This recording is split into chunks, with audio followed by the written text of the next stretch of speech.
Blaire White, thank you so much for making time for this. I'm very excited.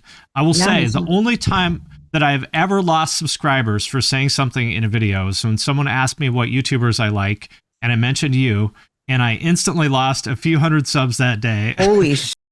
Yeah. Ew, so people are so mean. Yeah, well, I'm sure this one's going to be popular, but I don't care because I love your content and I'm very excited to talk to you. Well, I'm going to tell my fans to subscribe to you when this comes out, so we'll offset any haters. I hope so. Yeah. Well, for anybody who is not familiar with you and your content, how would you describe yourself and your channel and what you do?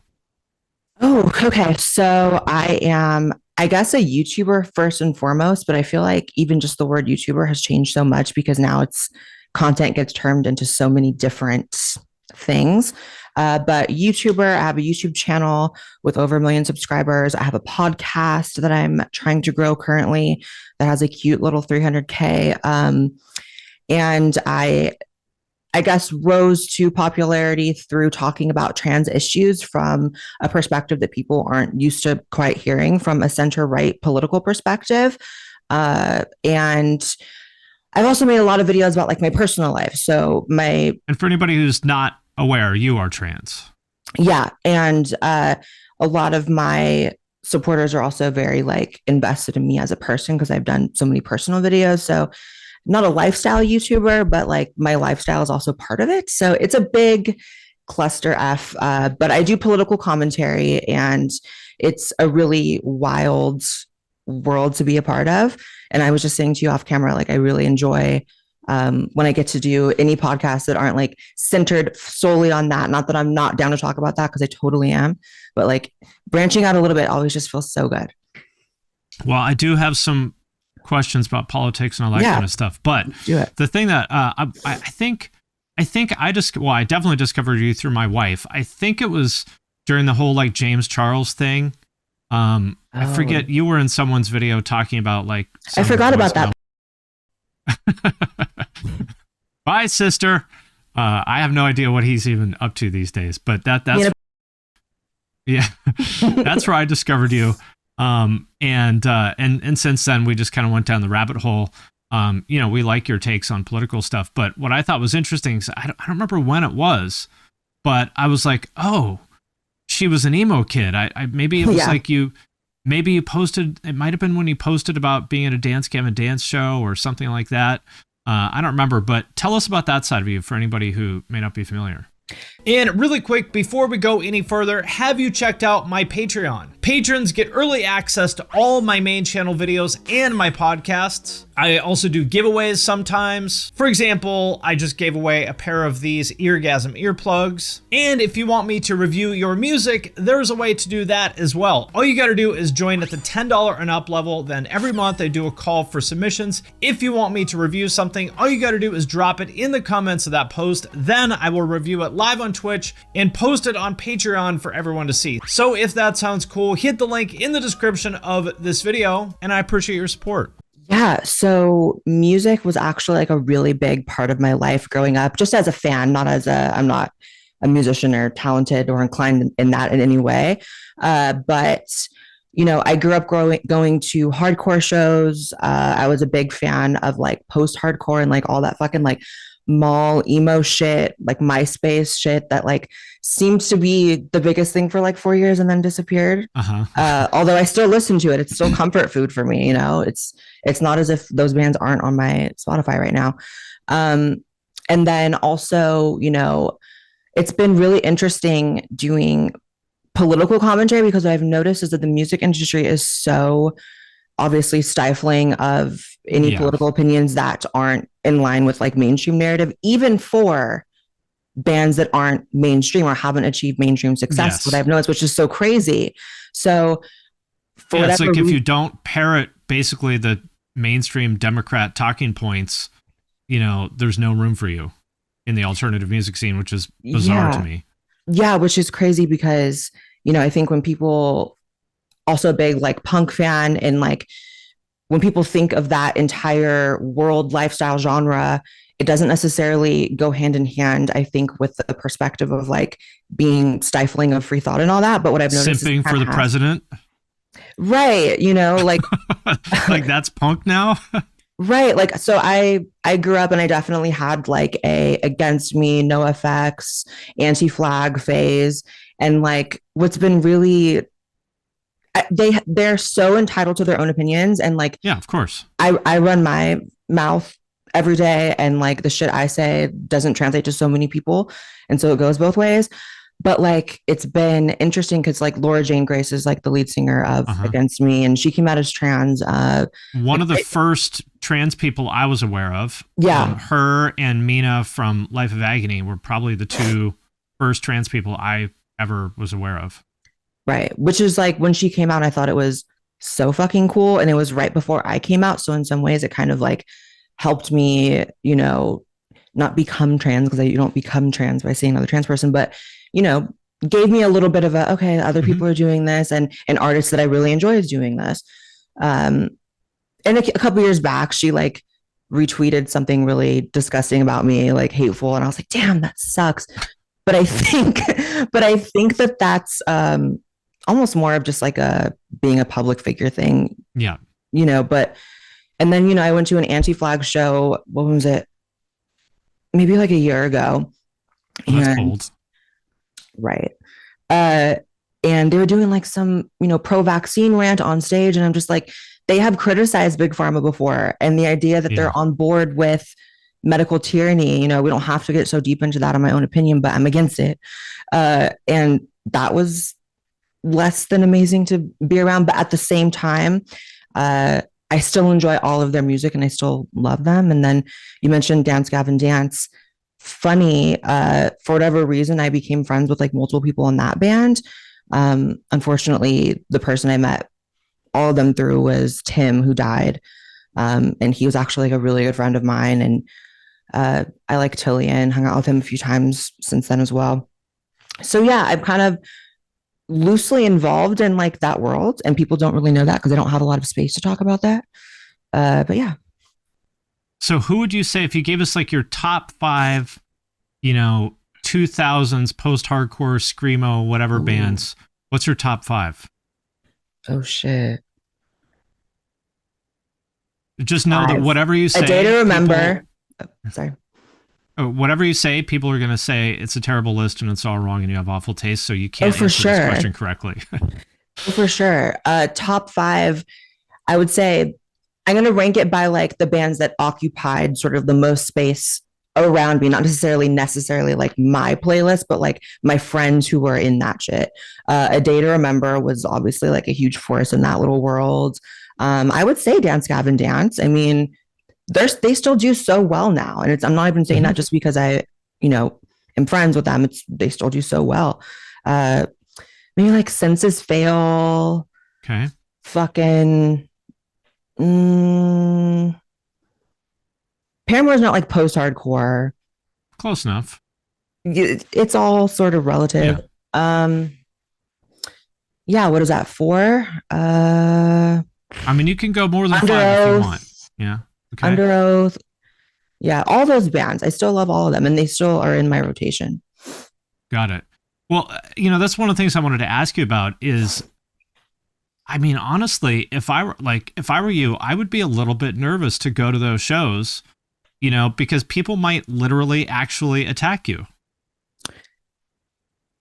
I totally understand that thought process, and it's not as if that doesn't enter my mind when I go in any public spaces, especially because I'm not just talking politics, right? Like I talk trans politics a lot, which is right. So fucking contentious. And for whatever reason, despite it being such a small group of people, has become like one of the main national, it's like the political football right now.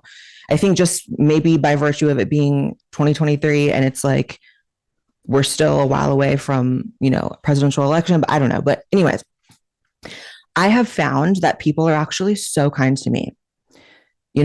I online, I think, can sometimes fool people into thinking that it's something different, but people are so kind to me, and I find friends in the most unexpected places.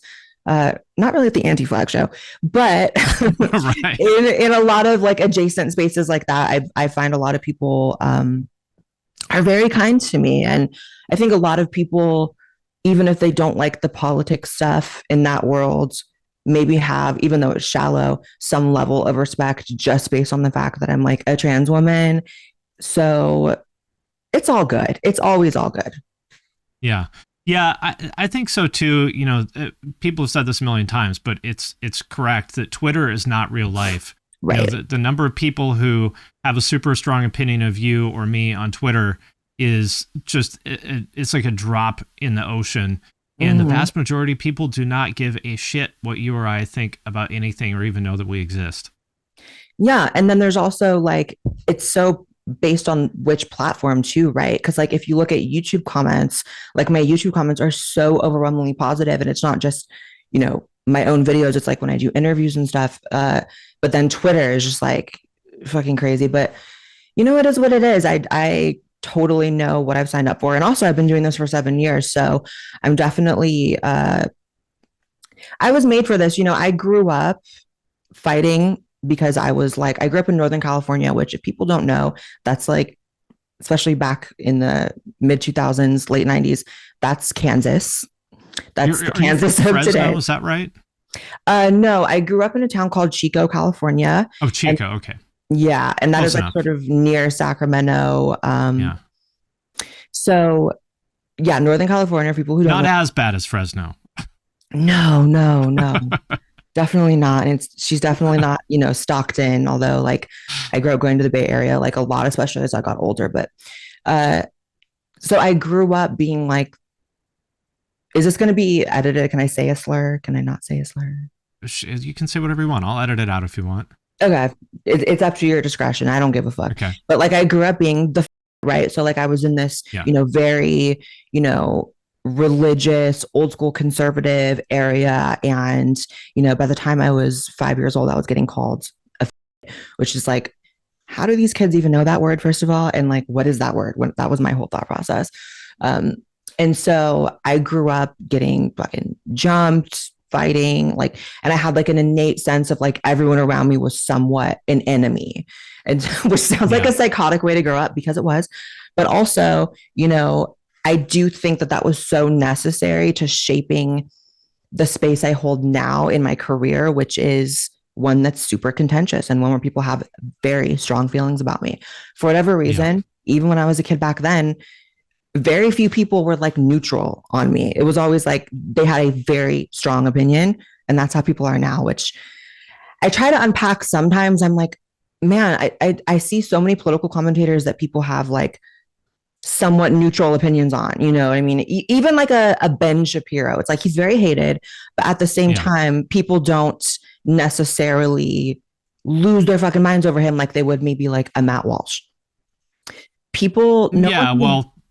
Matt Walsh is especially awful in my opinion, but I'm not a fan. And I think that is one of the misconceptions about me out there, is that because I land on the center right, and because I have worked with a lot of people in right-wing media, not Matt Walsh, by the way, that like I'm friends with all of them. And like, I find the overwhelming majority of them to be lame as fuck, and I don't want anything to do with them on a personal level. So, because, you know, it's like, I don't know, anytime I'm invited to any like right-wing event, any speaking thing, any conservative conference, I say no, I would say 99% of the time, because they're just not a group of people I like being around. They're not your people. No, they're not my people. And I think people that are maybe more so my detractors or people who are critical of me have that misconception that I hold my beliefs for the sake of being part of a group. And that's just not the case, because I've never really thought that way. I've always held the beliefs I have because I genuinely hold them. And I don't, you know, let's bring up any foreign policy. I'm not going to decide whether or not I hold that belief based on Matt Walsh being a dick or not. Like that's a weird thing. Because I can think of so many fucking dicks on the left, and I can think of so many ways in which, you know, the left fails trans people if that's what they want to focus on. So it's like, I don't do groups. I do Blaire. That's what drew me to your content is, you know, I think of you, Well, first of all, like, a trans emo kid, that is not what I think of as like Turning Point USA poster child. You know what I mean? No, and I'm not. Like, to put you in that bucket to me is bizarre. And I think of you as just someone who's like very rational and analytical and nuanced. And if your opinions land on the right, they land on the right. But I don't really think of you as like a conservative necessarily. No, and I don't see, this is the thing about being a public figure and being someone who in so many people's minds represents so much, right? It's like I have so many of these, not scarlet letters on me, but so many of these things that I signal and represent to people without even me trying. So like, I watch so many podcasts where all of a sudden the trans bathroom debate will come up and my fucking name will come up 90% of the time. Well, what about if it's Blaire White? And it's like, so being that sort of like caricature almost in people's minds, it elicits a lot of emotions. And so a lot of times they make up narratives that aren't necessarily true, which one of them is that I call myself a conservative. Never called myself a conservative. I'm definitely not a liberal. I definitely, on a technical level, am a Republican because that's the way I've always voted. But conservative, I mean, I think of a Matt Walsh. I think of a Michael Knowles. I think of those people. Rush and Limbaugh or something. Yeah. And I find those people fucking lame. I find those people they don't get it. They don't get it. And I find those people to be just as collectivist as X figures on the left that I despise, They're the same thing, just the opposite polarity. Yeah. Like anyone who feels as though their goal is to impose their way of life on other people, I don't like that shit, because as a living, breathing outlier on so many things, I'm an outlier. I'm fucking trans. That's like a 0.000 whatever percent of the population. No, it's 30%. Well, in 2023, it's like 30% with, all these children want to pretend and think. But anyways, I live my life on so many different, outliers and like edges of communities. And I have my toes in so many different things and my feet, my feet in so many different worlds that the nuanceless collectivist mentality that I find on both the right and the left just doesn't serve me in my life. And I know it doesn't serve so many other people because so many people are like individuals. A lot of people are fucking drones, but a lot of people are fucking individuals. Yeah. And it doesn't mean that but that's the other thing. People will find contradiction in that and say, well, then why do you vote for one side or the other? Well, because I, like everyone else, fucking make the best out of my options. You got to vote for something. Right. And I've lived in a blue state, in a blue city, and I've lived now in a blue city, in a red state. And I got to say, that's my fucking favorite. The blue city and a red state thing, mwah, it's like the best of everything. You get like the art from the left, you get the rationality from the right, and it's like the best of both fucking worlds. So like we live, you remember the Evergreen State College with like the, Brett Weinstein stuff and everything from like 5 years ago? Mm-hmm. So we live directly in between that and the biggest army base on the West Coast. Mm-hmm. So it's kind of that same thing of like some of our neighbors have like, thin blue line flags outside their houses because they're like in the army. And then our other neighbor has a Black Lives Matter flag and everyone gets along. Right. And that's how it is here in Austin too. Like there's so many fucking libs, but there's so many conservative people. And for the most part, people do get along. And it's hard because you have to do the best with your options. You have to pick the lesser of two evils when you vote. And I don't know, dude, like I lived through 2020 in, Los Angeles, blue city, blue state, and like seeing the extent to which the government there was allowed to step on people's businesses, destroy people's mental health with no regard, keep people in their homes, like literally take people's freedoms from them. Let people literally burn down the city and do nothing about it. Right. So I'm supposed to, because I'm a tranny, I'm supposed to be like, okay, you have to align with that. Blue team good because tranny, but also like I didn't have any freedom for 2 fucking years. Like, and there's also a disconnect because a lot of the sort of like white upper middle class liberal people who seem to hate me the most out of any other group, they don't live in places like Los Angeles, Seattle, Chicago, New York, where, the extent of that tyranny really manifested. They live in the fucking suburbs where maybe it was something in the middle, and like they could still go to their little nail salons and they could still sometimes go to work. Whereas in Los Angeles, it's like, no, they turned that city into a wasteland. It was terrifying. You almost didn't want to leave your house, even though you wanted to, because you were locked down, because the only people outside were fucking crazy. Yeah, and it's kind of, I feel like it's still sort of, Seattle still, and Portland, the whole West Coast is still basically kind of living the aftermath of that. It's not the same. Even 3 years later, it's not the same. Absolutely. And then I'm such a big bodily autonomy person, and the idea of the government enforcing I get injected with literally anything for any purpose whatsoever. And anyone who feels like I should align with that because tranny. No. Well, they hate the people, the people that they hate the most are the ones who are supposed to follow the script and don't. Like if you're a black Republican or a trans Republican or basically, the people who they believe have to follow the script and are like, nah, I'm an individual. Those are the ones that they despise the most. Absolutely. And so that's why, I'm not some fucking hypercentrist, but I do see that collectivism, rage its disgusting, ugly, oppressive head on both sides. And that's why I don't get in line with either side. And I feel like anyone who perfectly aligns with any side is muting some part of themselves, right? They are denying at least a certain segment of the intellect that they could allow themselves to have, because that just doesn't make sense. If you fall in line with every Republican talking point, every Democrat talking point, are you even human? Are you okay? Are you a dog? Do you have a fucking... Right.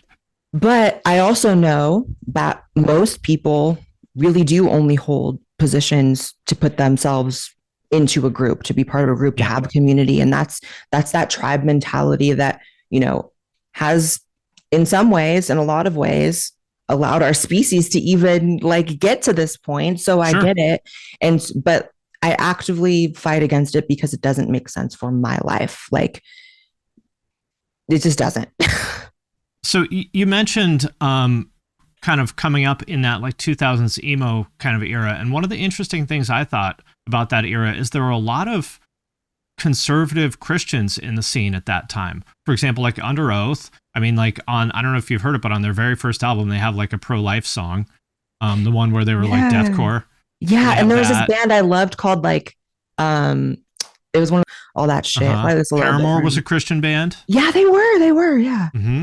And it was fine. Nobody cared. I remember Under Oath, I interviewed them way back then and they talked about voting for Bush. And maybe people rolled their eyes a little bit, but nobody really cared.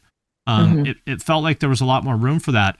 Were you conservative?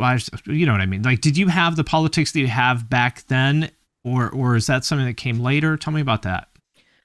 It's definitely something that came a little later. Pretty much right when I became an adult and started having to pay my own bills. Then I was like, oh, funny how that works, isn't it? Yeah, it's oh, so taxes and all that shit.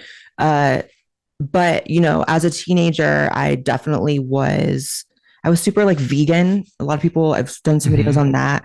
I was vegan. I fucking was one of those people hanging out with a bunch of straight edge kids, although I wasn't so straight edge. I was a lot more socially liberal, and I still am socially liberal to some extent. But so if you're hanging out with vegan straight edge kids and stuff, which I was that back in the day, you're pretty far deep down the that's actual radical leftist stuff. When I was a kid, Earth Crisis had songs about eco-terrorism and shit, and I thought that was cool. I was a fan of eco-terrorism when I was 14 years old. That makes sense. Did you ever fall down the fucking Gary Yourofsky pipeline and get super radicalized by all those people? No, who's that?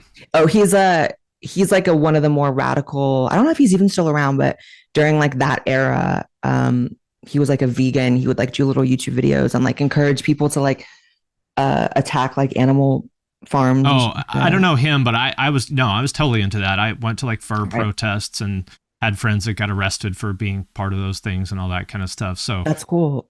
Now I don't think it's so cool because I see both but I sides, respect it because at least they're putting their money where their mouth is. So like, for example, this hardcore girl I know from back in the day was on the news because she actually stabbed a Nazi at some rally a few years ago.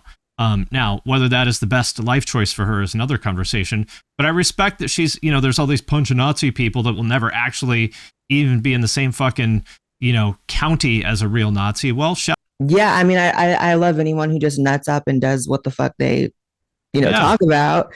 But yeah, so but it's interesting because like you said, that was sort of like the far left radicalism back then, but even back then, it wasn't necessarily how it is like now, because no, I knew about some trans shit as a teenager, and there was like, I always had gender dysphoria, and so I knew that it was like a thing to transition, but it just didn't seem possible to me until a little later, around like 1920.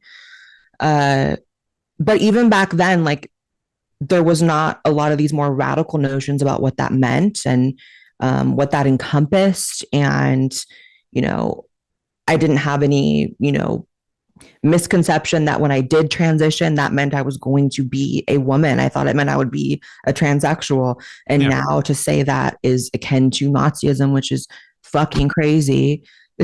Like, I don't fucking get it. Let's let all the cis white men tell the trans woman what she's allowed to think, say, and believe about herself. But it always be those motherfuckers doing that. Like, and it's crazy because they will let any other like trans identified person explain their identity in the most fucking complex, like, they can use as many labels as they want, and they can, intellectualize it however they want. And, being trans means this abstract concept. But if I'm just like, no, I'm just like a tranny, which is like not necessarily a woman, they can't fucking take it.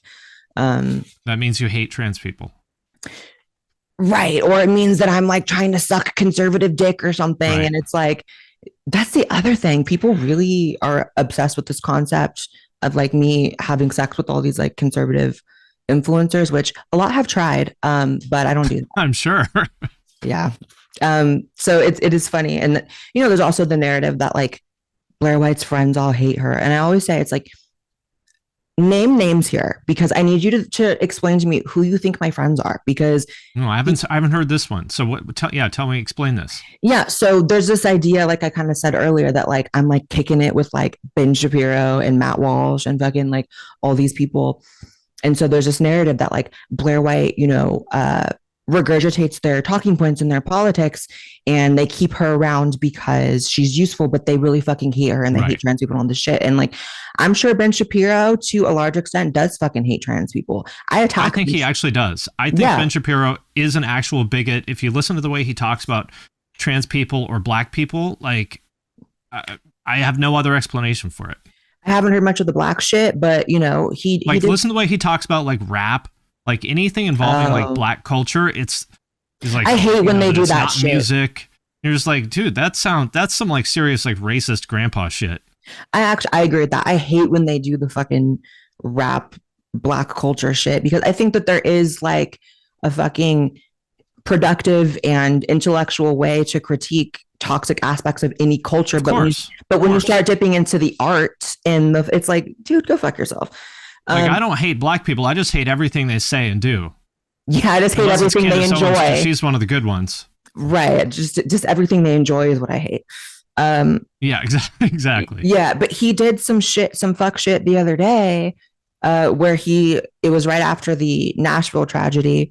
I'll be careful with what I say because that's a sensitive whatever for YouTube. But he tried to pull some like, well, maybe trans people should be stripped of their Second Amendment rights. And I'm like,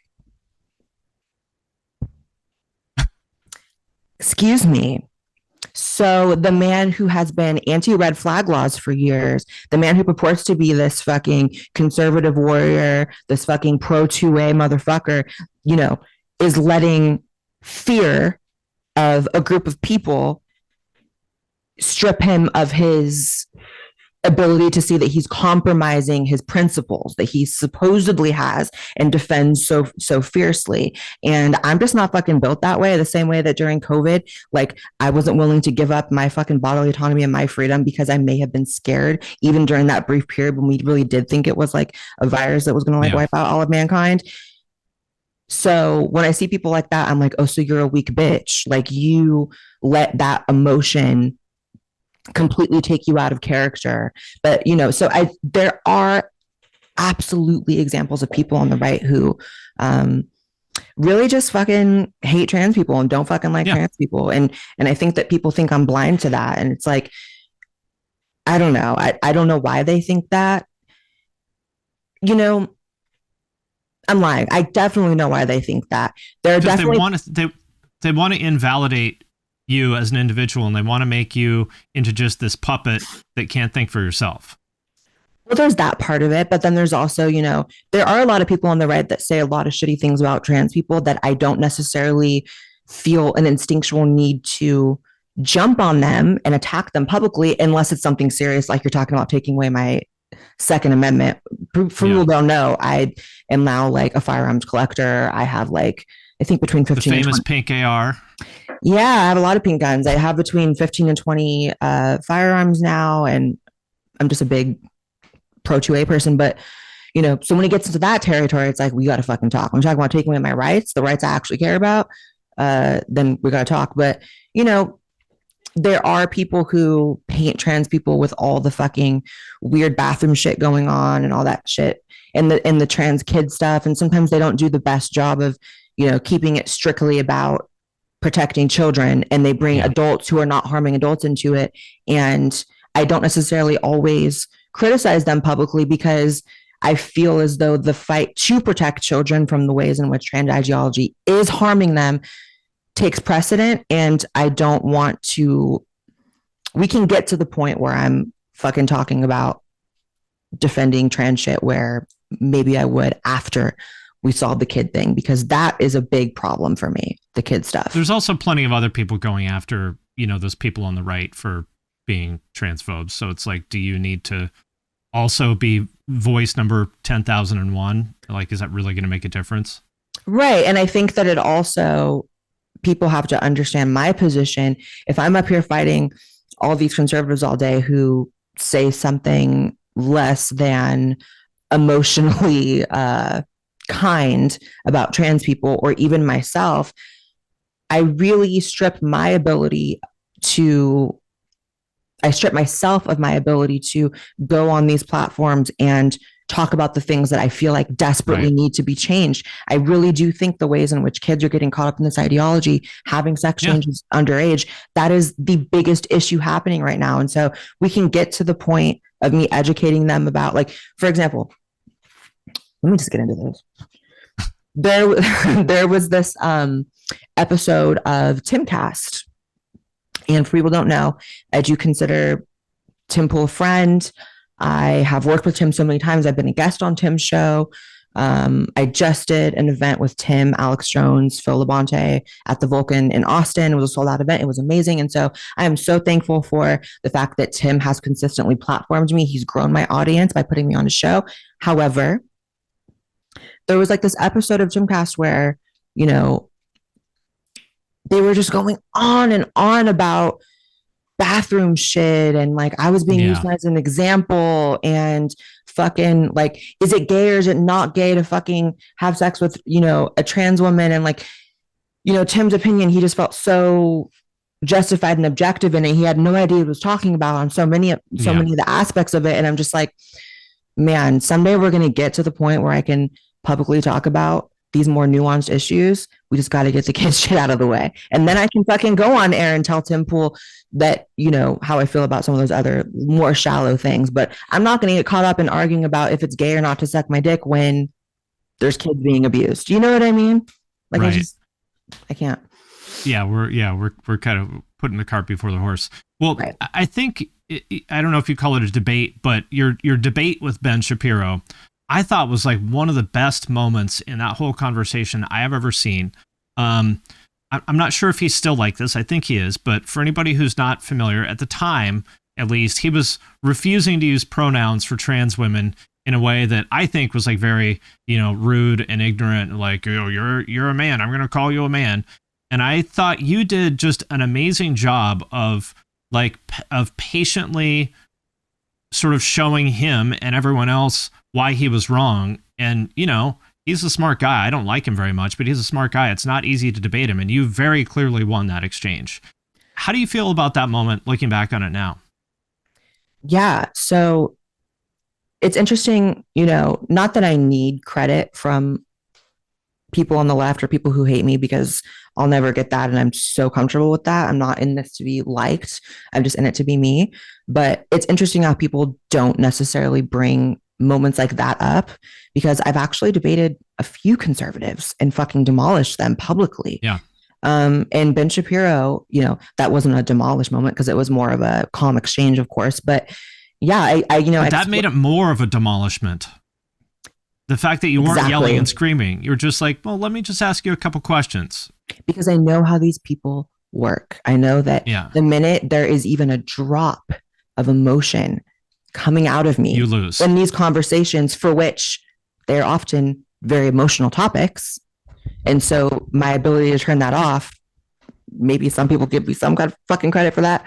But I know how they work. I know how you have to communicate to them. And I told him, pronouns aren't just this fucking cringe political battleground that everyone, including yourself, are trying to make it. There's also a utilitarian aspect to it. Yeah. There's also it actually makes less sense to force yourself to say he for any human being who doesn't look that way. And there was the moment you were like, I think if you walked into a restaurant and were trying to point me out, would you say that's him over there? Obviously not.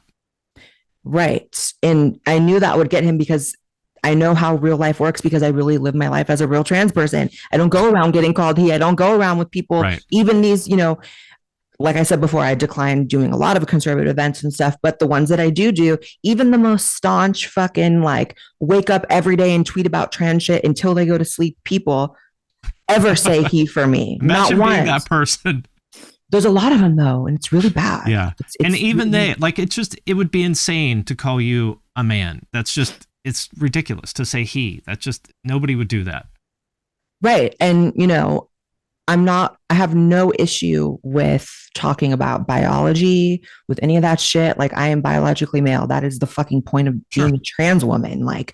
That's why we have a different word for it. If I wasn't biologically male, I wouldn't be trans. I wouldn't be a trans woman. So, so there's a difference between real life and the internet. And so people get confused in the discourse. And a lot of people also, including the ones that are, very pro-trans, don't have actually any real world experience interacting with trans people or being trans themselves. So the shit they say doesn't make sense. Like the people who really believe that it's, reasonable to go around asking every person they interact with their fucking pronouns, or saying zer, or saying all this shit. It's that's not how it works. To me, it was like the Ben Shapiro moment. I don't remember if I made this comparison in the video, but Blair today would have totally made this comparison. It's kind of like an adopted parent. So if you know that this child has a set of parents who adopted them, they're not biologically linked. Biologically speaking, they cannot be classified as parents. Right. Are you really going to be the dick who bends down to the kid and was like, you should really stop calling your parents because biologically they're not parents? It's like, you can be correct in that. That doesn't make the social and utilitarian aspect of classifying these people as this child's parent not parents, Yeah. Number one, you're an asshole. Number two, it's just sort of illogical to pound on that point that's ultimately kind of meaningless. And I mean, it goes both ways, because there are plenty of trans people that do make it hard to use their pronouns correctly. It's like there really are. And this is where I see both sides of everything. I think of this TikTok I reacted to with this trans woman, and it's just a bearded man, bald, yelling outside of a woman's bathroom about how he's not being let in. And it's like screaming about how he wants to be called she. And it's like, that's not how that works either. There is a give and take. There is this aspect of if I'm going to move to China, I'm going to make some sort of attempt to learn Chinese, to speak it, to integrate myself somewhat into their culture. the same way that if I want to be a trans woman, I'm going to make the physical effort and then also the social effort to be seen that way. And then in return, society will react, hopefully, in the way that I wish, and it does for me. And I wish that for every genuine trans person. But the people with unrealistic expectations in the trans community of how they're supposed to be treated are also an issue, because that feeds into the right. Like you're giving them these fucking clips of these psychopaths, and then you defend the psychopaths. But then Blaire White's the devil, and it's like, no, the man outside the woman's bathroom calling women for not being allowed in the bathroom does way more damage than I could ever do. Yeah. Well, I talked about this with my podcast to do with Phil Labonte, but I think the media does a huge, like, especially the mainstream kind of left-oriented media does a huge disservice to trans people, because the only trans people they platform are crazy. And like, I know a lot of trans people through just, my audience and whatnot. Some of them I've known for like 10 years, and all of them are super nice. I don't know if I'd call them normal necessarily, because we're all weird if we're into the stuff we're into. I mean, I'm weird too. Yeah. They're all super nice, chill people that nobody would have any issue with interacting with them in real life, that do not resemble at all the insane people I see on TikTok and CNN and stuff. And if I was trans, I would be furious about this. Absolutely. And that's why, even though we, throughout this conversation have talked a lot about all the trans people who hate my guts and how I'm the black sheep of the community and all that, there is actually a tide shift happening that I am noticing in real time over the past few months. It's actually post Nashville tragedy, where a lot of trans people are coming around, and a lot of trans people are like, okay, Blair's been right about a lot of things. I've been noticing that I'm getting posted on like these trans like fun like gossip influencer Instagram blog things, and it's like those pages would never post me or my content, and then the comments are positive, and I'm like, what the fuck is happening here? What? Right. A lot of like big trans influencers recently are following me, and even publicly now being like, Blair's been kind of fucking right about a lot of this shit. Because the leftist media, this is why people want me to believe that everyone on the right hates me. And even if that were the fucking case, it's not. I wouldn't have over 1 million subscribers in a career for 7 years if that were the case. But even if I were to grant you that every right winger on the planet hates me because I'm trans, that does not mean that leftist media, leftists in general, leftist politicians are my friends either. Because I can sit here for an hour and list all the ways in which they harm me as a trans person and other trans people. So it's like, I don't know, like, how do I view people who are supporting sex changes for minor as my friend when they've fucking caused so much backlash towards adults who aren't harming anyone? How do I view the people who turn a blind eye to like drag queen, kid performances? Yeah. And not pretend as if they're not causing a lot of this, LGBT acceptance, I cite this all the time, is on the decline for the first time in decades. And that's why when you look at the ways in which activists are doing their activism for us now, how can you make the argument that it's working? If it were working, those metrics would be going up. There wouldn't be these huge cultural battlegrounds over Target and Bud Light and all this shit. So even if you think the way I'm doing my shit is wrong, we can talk about that, but we're not going to pretend like leftist media is doing it right. We're not going to pretend like all these trans activists are doing it right either, because if that were the case, those metrics would not be like that. I felt like it was genuinely a really significant kind of turning point for trans people, like when Caitlyn Jenner came out, because that back then being trans was not nearly as acceptable as it is now. It was not as mainstream as it is now. And when she did that, it was like, that was a real moment that a lot of people were like, oh, Bruce Jenner, I know who he is. And now he's Caitlyn. And okay, well, I can't hate Caitlyn because I don't hate Bruce. So this makes me think differently. And I thought that was really cool. And then after that, it just sort of turned into just the fucking crazy TikTok people. And like, well, we just undid so much of the progress that Caitlyn made.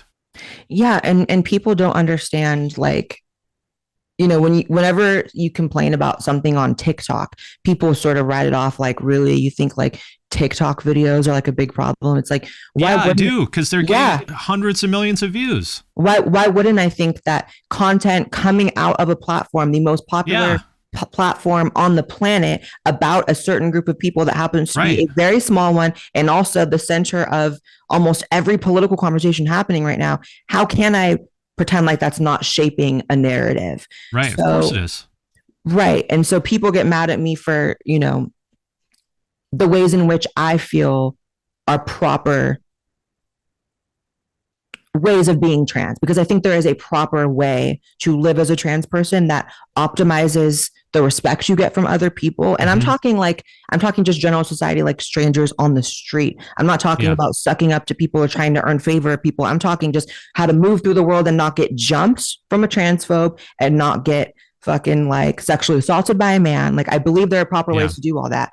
And but also there's this new sort of paradigm shift that's happened, that the concept of personal responsibility is not only foreign to a lot of people, but also like actively rejected. So the idea that I should, transition at all in hopes of being called she by strangers on the street is seen as somehow an issue. But it's like, that's me taking my life into my own hands. And it's a self-fulfilling prophecy to not take responsibility for any of that, because then of course you're not going to get called she on the street. So and if you don't want to be passing and you're okay with, the way that people perceive you, that's fine too. Oh yeah, for sure. So if you've seen old pictures of me, have you seen like old teenage pictures of me from that era that we keep talking about? Yeah. So I definitely, I didn't have like the surgeries and all that shit. And like, I didn't go out and get called she all the time, but I didn't get called he all the time either back then. I had long hair. I had like purple hair, pink hair. I used to walk out in my small conservative town wearing like fucking 8-inch like glitter platform heels. Like, and I'd also go to these hardcore shows where they weren't actually as accepting as you would think either. And I would get in like scraps at these shows, but I didn't give a fuck who called me what at that point, because you knew what you were doing. If you're going out like this, you know how people are going to right or wrong. Right or wrong. Right or wrong. But you know what's going to happen. Right. And I knew that, because I knew what was going to happen, regardless of what happened, I was always going to nut up and handle it. Like, oh, do you want to fight? Oh, we can fight. Do you want to ask me an uncomfortable fucking question? I'll give you an uncomfortable answer. I didn't give a fuck. But now those same people that sort of live in that like aesthetic that I lived in, it's become like political. And it wasn't political for me back then. It was just me being fucking me.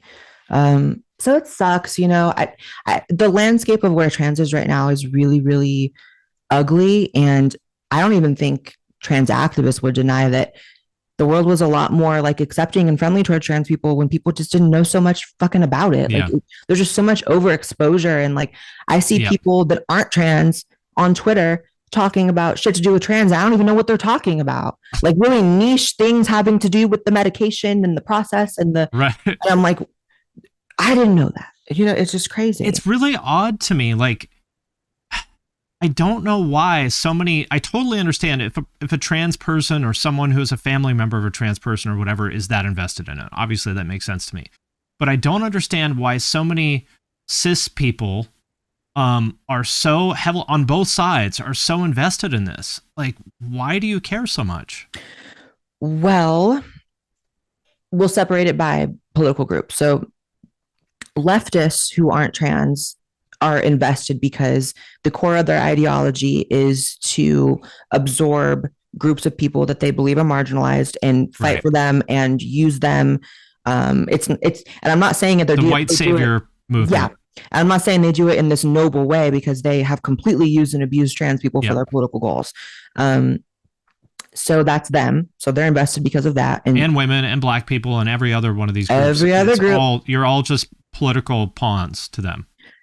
Right. And then the right cares because there's, first of all, the religious segment that always is going to have their fucking business and how people live their lives because the Bible said so. And it's like, you know what?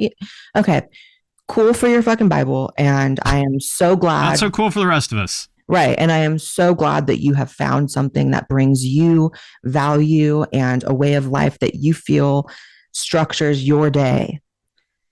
Doesn't work for me. So we're at a fucking crossroads here the minute you start telling me about the Bible. So that's that segment of the right. And your book says I shouldn't exist. I would like to keep existing. So we have a problem. Right. And that's how I feel about Islam. That's how I feel about any of the shit, right? It's like, I don't subscribe to that shit, so I'm not going to subscribe to that shit. But then there's the segment of the more libertarian right. Well, I guess this wouldn't be the libertarian right. There's like other people on the right that care deeply because they believe that they are protecting children, which I respect, because there are so many ways in which it hurts children and women. And it's frustrating that the left never like acknowledges that, because it feeds into the right having ammunition. You know what I mean? Yep.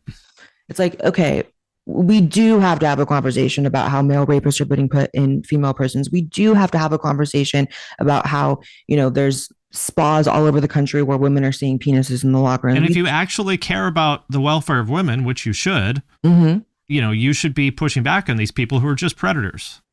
Absolutely. And, you know, these are not trans allies. They're just predators.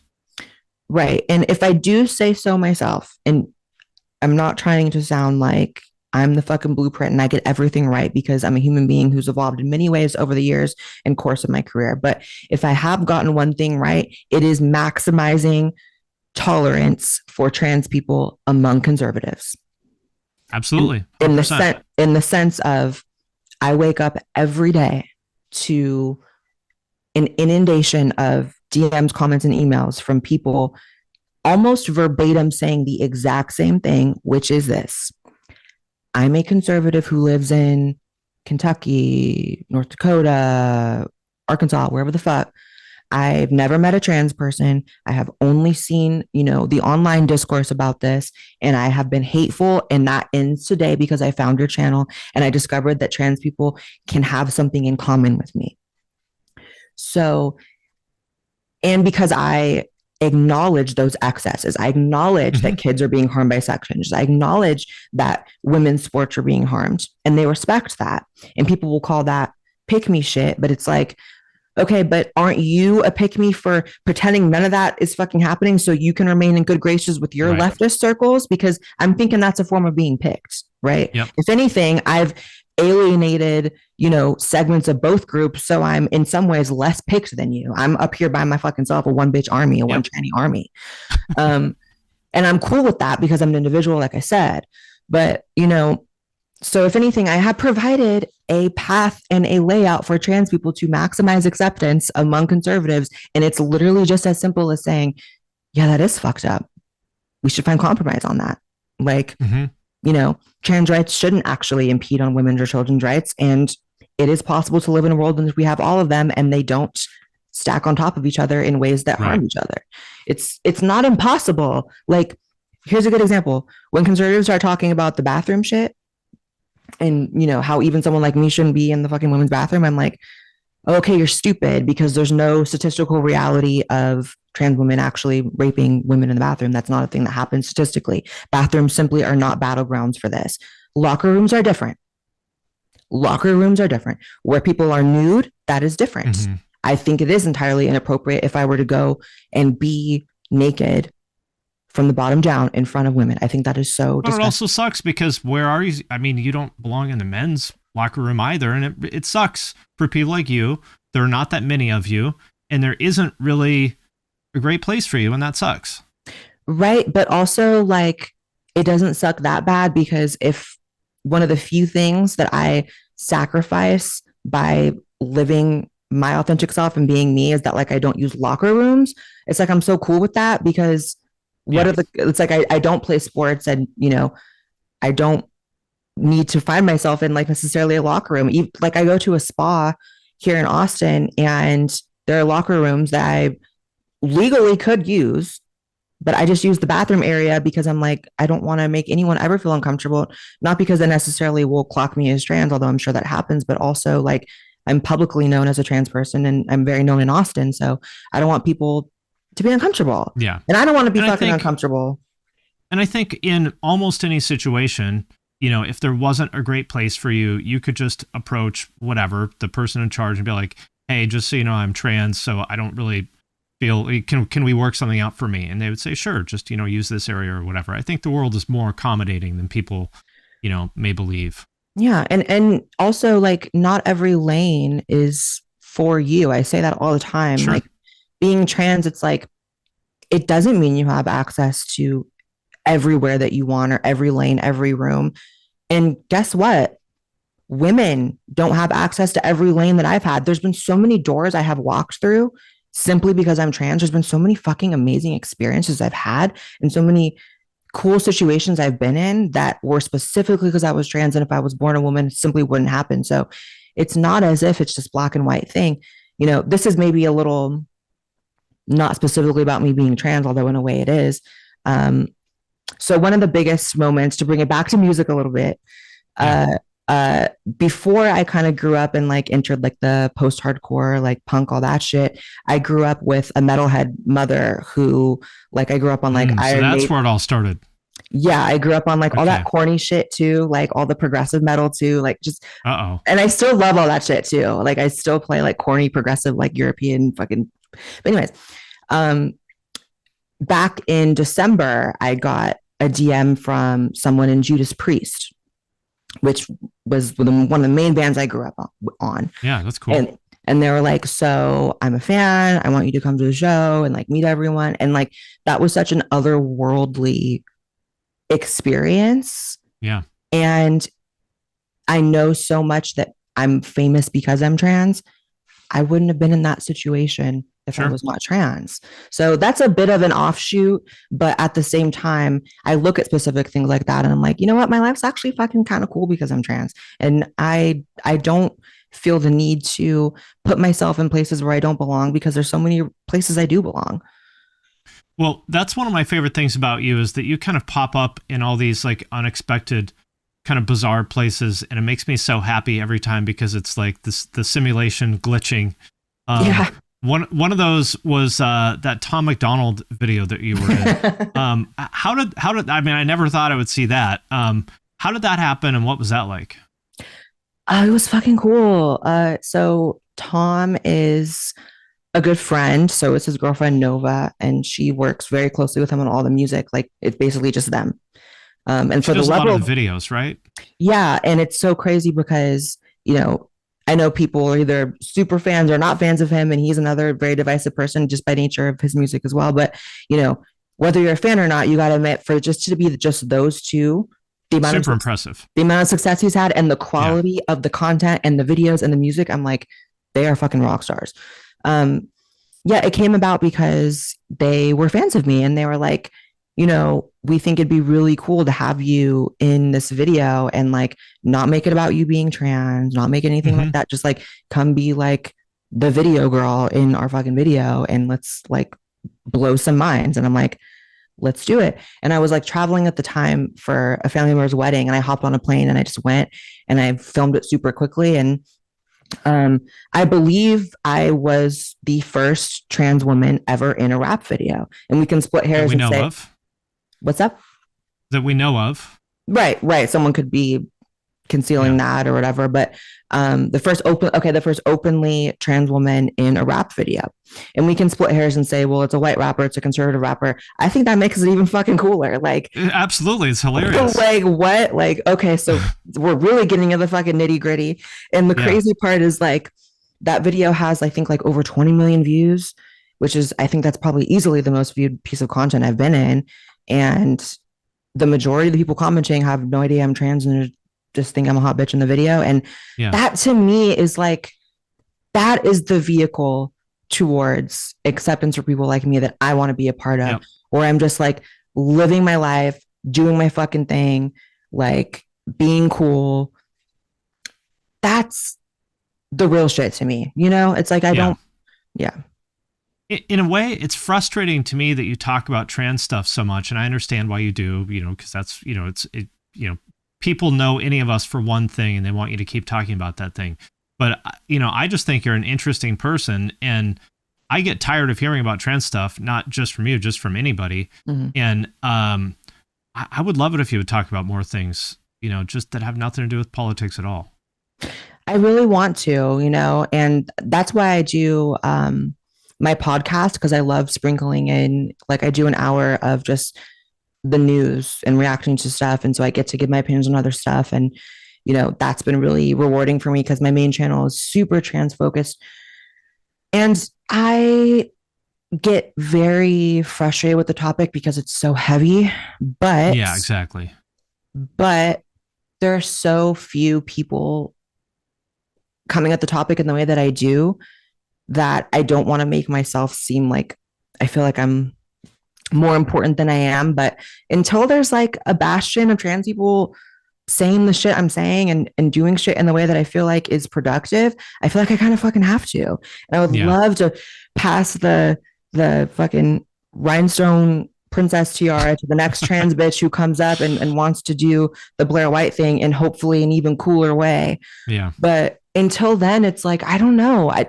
I'm in a really unique position. It's like so many other people that are just like influencers that do technically sort of the same thing as me, and, you know, cultural figures. It's like they have sort of a blueprint for what they're doing, if that makes sense. Like people have done what they're doing already to a great extent. So like a fucking let's give an example.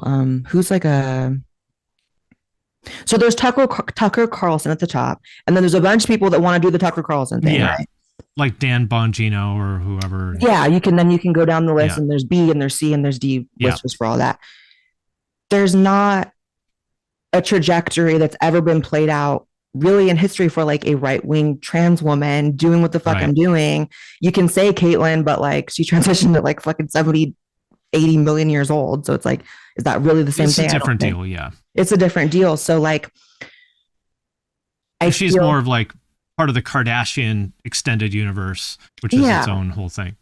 Yeah. So I do feel like in that sense, it's like whatever happens from any of this, it's like it just happens. And I don't beat myself up over necessarily maintaining the trajectory of it because I can't predict any of it.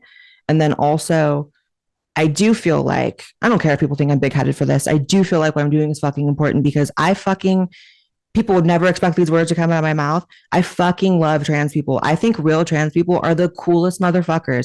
Every like real trans person I meet, I find something so fucking rad about them. I'm just like, you've done so much to get where you are. When I meet the real trans people, I'm like, you're a fucking cool bitch. Like you're killing it.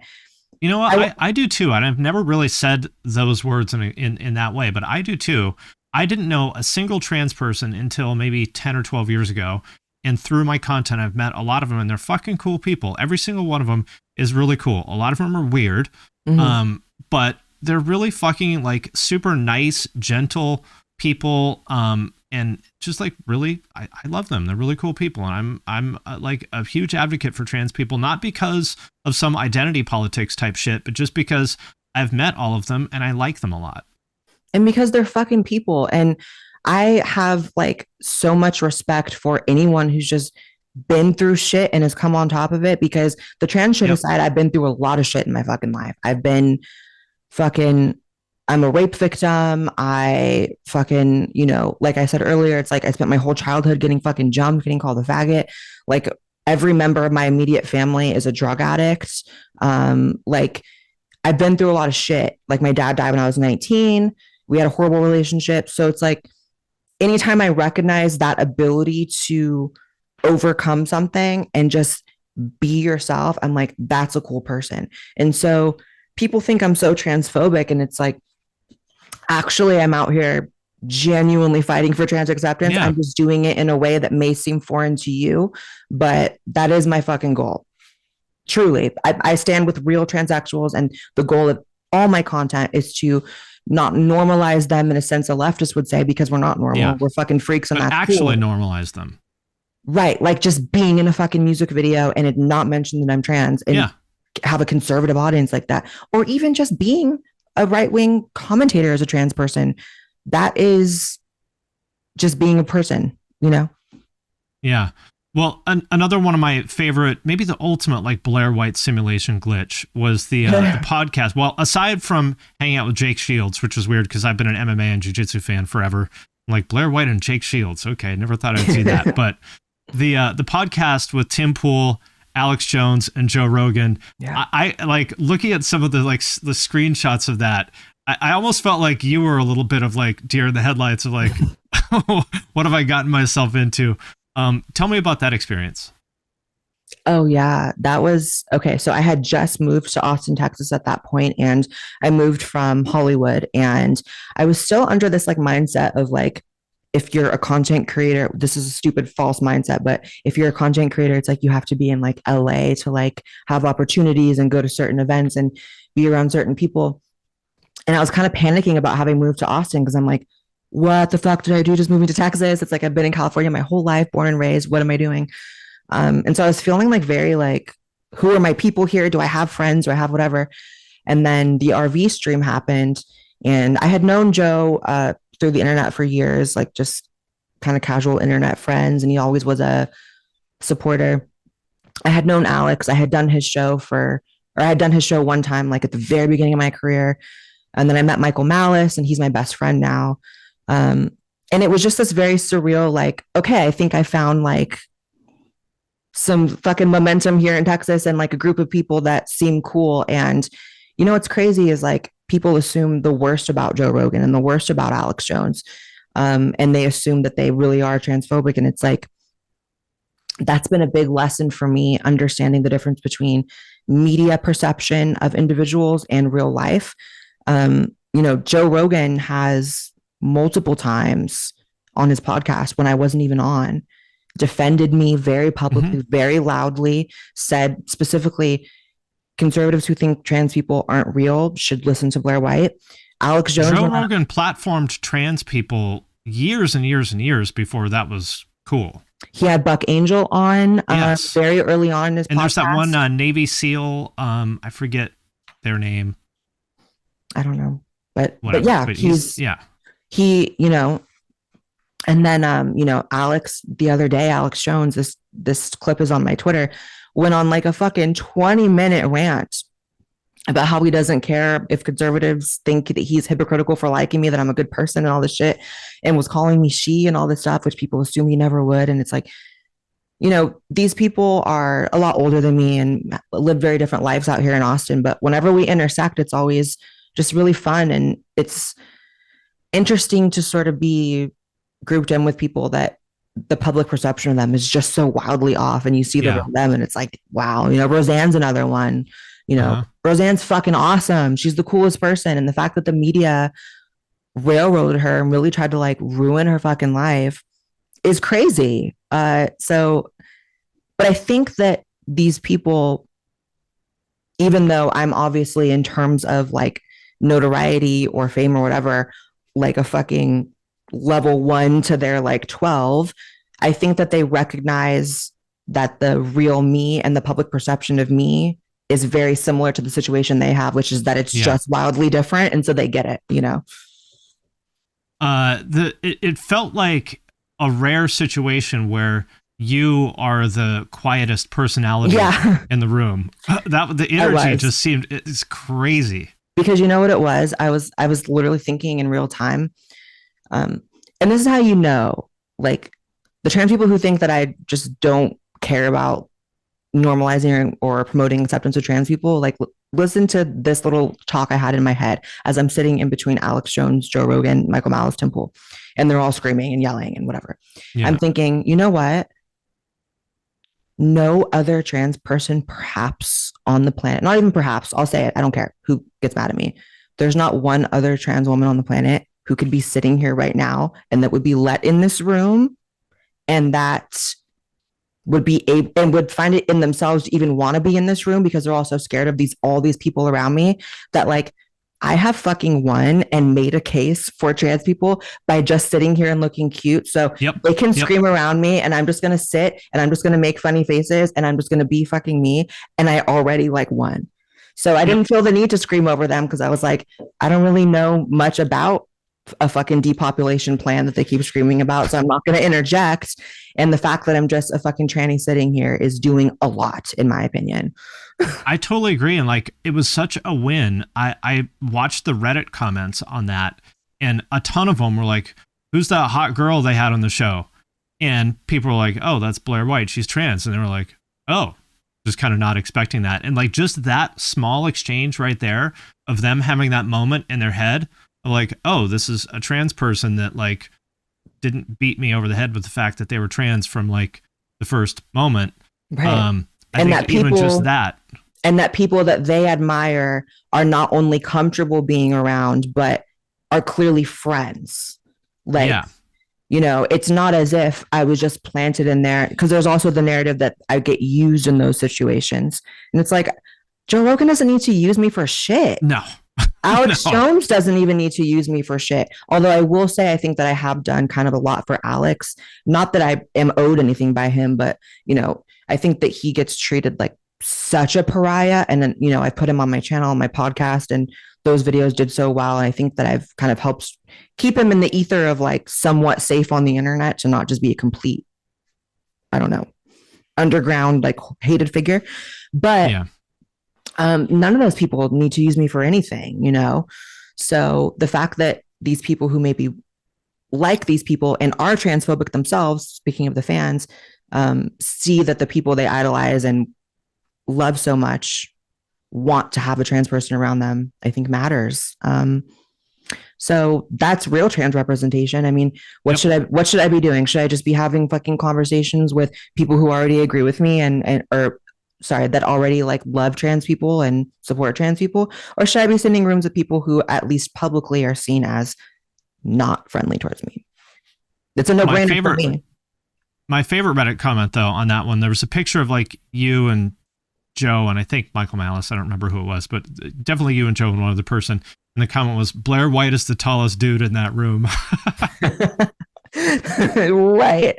It's crazy how like we're all short though. Like, it's kind of weird how that panned out. It's like, but what's funny is like, for whatever reason, all the pictures that we've ever taken, there's some sort of fucking distortion happening, because I actually am shorter than all of them. Like Michael's 1 inch taller than me exactly. And then I think Joe's 1 inch taller than him. And then we took some picture where, because of the perspective, I'm the tallest. Right. And I'm like, the iPhone really would play the tranny in the picture. But yeah, it's weird how we're all short.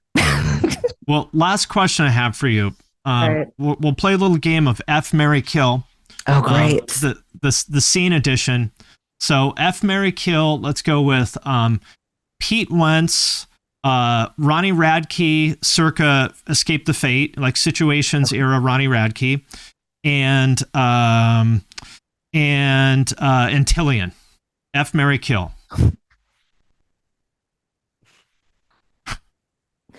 Okay. Blaire White at a loss for words. This is a first. Well, it's weird because I know Tillian, so it's like I don't want to kill him. Exactly. That's why I had to put it in there. I had to make it super weird. Okay. I would say marry Tillian, because a good marriage should start from a friendship. Although, please no one take that the wrong way, because we're not getting married. He has a girlfriend who's very gorgeous. Fuck. I'm not really attracted to Pete Wentz or Ronnie, but I guess Ronnie, because I feel like he might just be more fun in the bedroom. I feel like he would put in the work. Yeah. Yeah. He followed me recently and asked, he was like, hey, do you have a podcast? Like in a DM. And I'm like, yeah, do you want to be on? And he didn't text back or DM back. And I'm like, okay.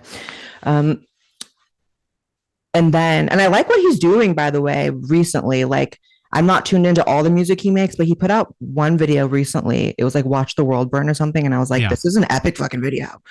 Yeah, he's killing it. He's probably the most popular like artist in that whole scene right now. And you know, that's 20 years into his career. And he's really sort of, I would say like almost like come out as a little bit on the red pilled side of things. Yeah, I've seen that. Getting bigger and bigger and bigger. I've seen that. And I respect the longevity. I'm all about longevity.